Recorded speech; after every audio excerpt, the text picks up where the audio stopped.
state.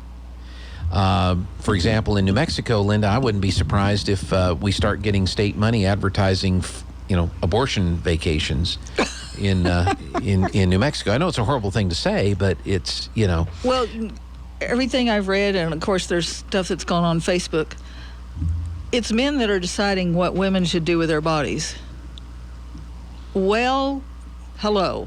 Until you experience some things, Yeah. I don't think you have it's like there's only 2 women on the Supreme Court.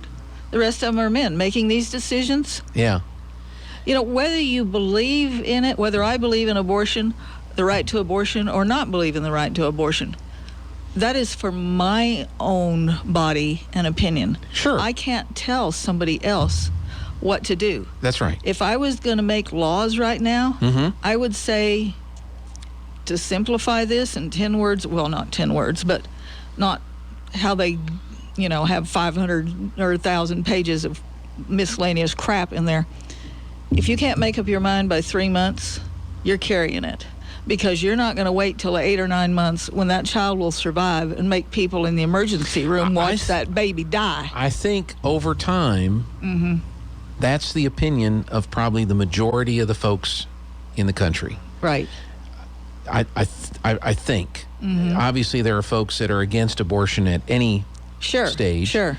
And then there's people on the left that think that what you said, I should be able to make that decision on having that abortion right up until the day that baby pops out. No, if you can't make it earlier than that, then let them say, if you're going to wait till that long, immediately say, okay, I'll have it, but I'm giving it up. And let them save that child and not sit there and watch it die. Right. So in the opinion that was written, we end this opinion where we began. Abortion presents a profound moral question. The Constitution does not prohibit the citizens of each state from regulating or prohibiting abortion. Roe and Casey arrogated that authority. We now overrule those decisions and return that authority to the people and their elected representatives. That's what Samuel Alito wrote in the court's opinion. Alito's opinion began with an exploration and criticism of Roe v. Wade and its holding that while states have a legitimate interest in protecting potential life, this interest was not strong enough to prohibit abortions before the time of fetal viability, understood to be at about 23 weeks of pregnancy. Alito wrote, the court did not explain the basis for this line, and even abortion supporters have found it hard to defend Roe's reasoning. Judge Roberts agreed. The viability line never made any sense, but he said he would have taken a more measured course with this case. Rather than overturn it altogether, Roberts said he would have continued to recognize the right to get an abortion, and the right should extend far enough to ensure a reasonable opportunity to choose, but need not extend any further. But it doesn't say on here what the vote was. At least 13 Republican-led states have already passed trigger laws. In the event Roe is overturned, that would immediately restrict access to abortion if the Supreme Court went so far as to overturn the 50-year precedent. So there's 13 Republican states. Georgia, Iowa, Ohio, and South Carolina all have laws banning abortions after the 6-week mark, which have been ruled unconstitutional but would likely be revisited now that Roe is overturned. On the other hand, pro-choice advocates will have to work to codify Roe or enact looser abortion restrictions at the state level. New York passed a bill designed to codify Roe, and other blue states are expected to follow suit after the ruling. Public opinion polling has indicated that despite more than 6 in 10 registered voters think the court should uphold Roe, the majority of Americans are in favor of some restrictions on abortions. So it'll be, it doesn't say what the breakdown was. Well, there's lots of things that, out there. If you're raped and you want an abortion, you should have the right to get it. If it's life-threatening, you should have that privilege to have an abortion. Years ago, there was our family doctor there in Deming, and he was pro-abortion, but not as birth control. Right. Because there's people out there that will just keep on and on and on. Right. But I think, and again, this is my opinion, I think there's a difference between having a discussion about the morality of abortion if it should take place, when it should take place, who makes that decision, and so forth. There's a difference between that discussion and whether or not it is in the Constitution that there is a constitutional right. There's a constitutional right to free speech. Yes. It's the First Amendment. There's a constitutional right to keeping and bearing arms. It's the Second Amendment. And then, the other amendments to the Constitution plus the original Bill of Rights. But abortion, in many people's opinion, is not in the Constitution, and therefore the court was wrong when it made it a constitutional right that applied across the country.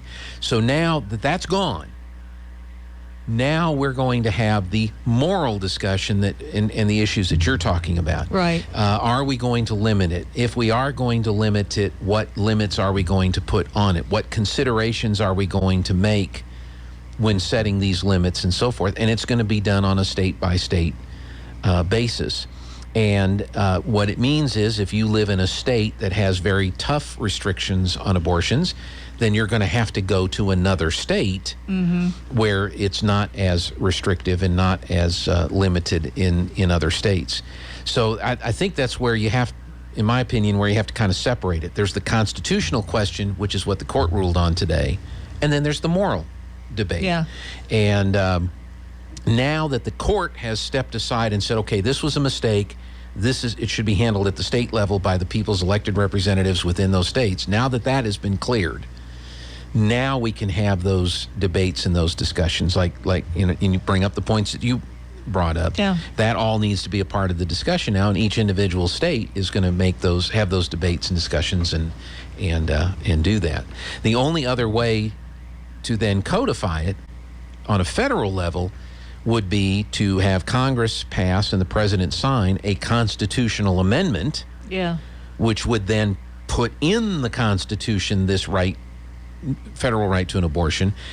The Congress would have to pass it, the president would have to sign it, and the states, the majority of the states would have to ratify it in order to be then put into the Constitution. Then you can look at the Constitution and say, yep, there it is in the Constitution, and this is how the law of the land is going to be held. But until that's done, it's not going to go back to the individual states. Well, I'm sure when they were writing it 100, 200, whatever years ago, they were not thinking this far ahead. Well, who knows? Were there not abortions in 1776? I wasn't around. Yeah. Sometimes I feel older than dirt, but I wasn't that. Were people back there? were people raped in 1776? Oh, of course I'm assuming were. there are. Were there pregnancies as a result of that? There were raped in the Bible. Stories. So it's not a new issue. I don't think the founding fathers felt that it needed to be codified in there. That it was a states' rights decision. And so we've really drifted a long way from the original intent of the Constitution. The original intent of the Constitution was we're going to have a federal structure, but the states are in charge of everything other than the things that we write in the Constitution.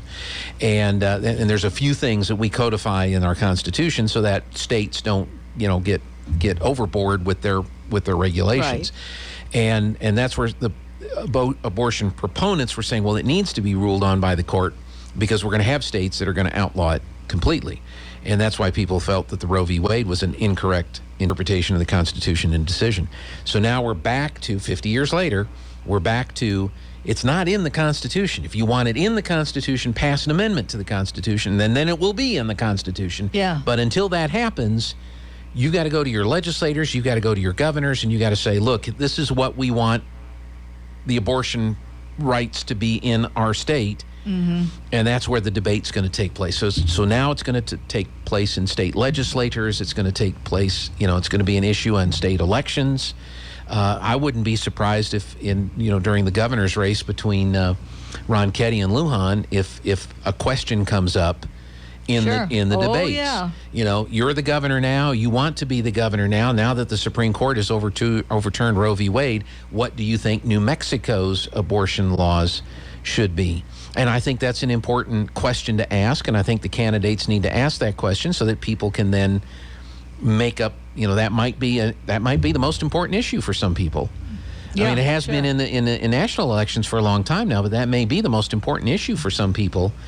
And that's the hardest question to answer Yes. when it comes down to people voting, because you've got the majority of Democrats above I-40 and Las Cruces in Right. this state that think she walks on water. Unfortunately, she doesn't. Oh, no, she does. I've seen her. No. I'm Must just be kidding. a very shallow puddle that she's walking on. Because right now she's just out there buying votes by having these wonderful commercials of, oh, we'll give you this and we'll give you that. And, you know. I understand. But to be able to answer that question with your opinion or what you think everybody else wants. So which way do you go? Yeah, that's right. It's know? it's a trap question. Oh, it because is. There's no good answer. There's no however right you answer. answer it, you're going to You're have screwed. Yeah, yeah. Basically, because you may be a strong Catholic with convictions of, or strong Baptist with convictions of that, no, it should be illegal. Yeah. But that's not what everybody else might want to hear. So you cannot necessarily give your opinion. You have to kind of give an answer for what's right for the masses at that time. Yeah. So I think what may you're SOL no matter what you say. what I would probably see, I don't know, the governor would probably say, "Oh, we're going to codify it. It's in the law. We're going to make sure that that's there." I almost think that you would punt if you were running for governor. You'd say, You "Look, think she's going to give a political answer? no. I think she's going to get her political answer is going to be, we're going to have them. We're going to have a machine. It's going to happen all the time." I think Ron Ketty's answer might be, "Hey, I'm going to whatever the legislature decides is what I'm going to." Oh.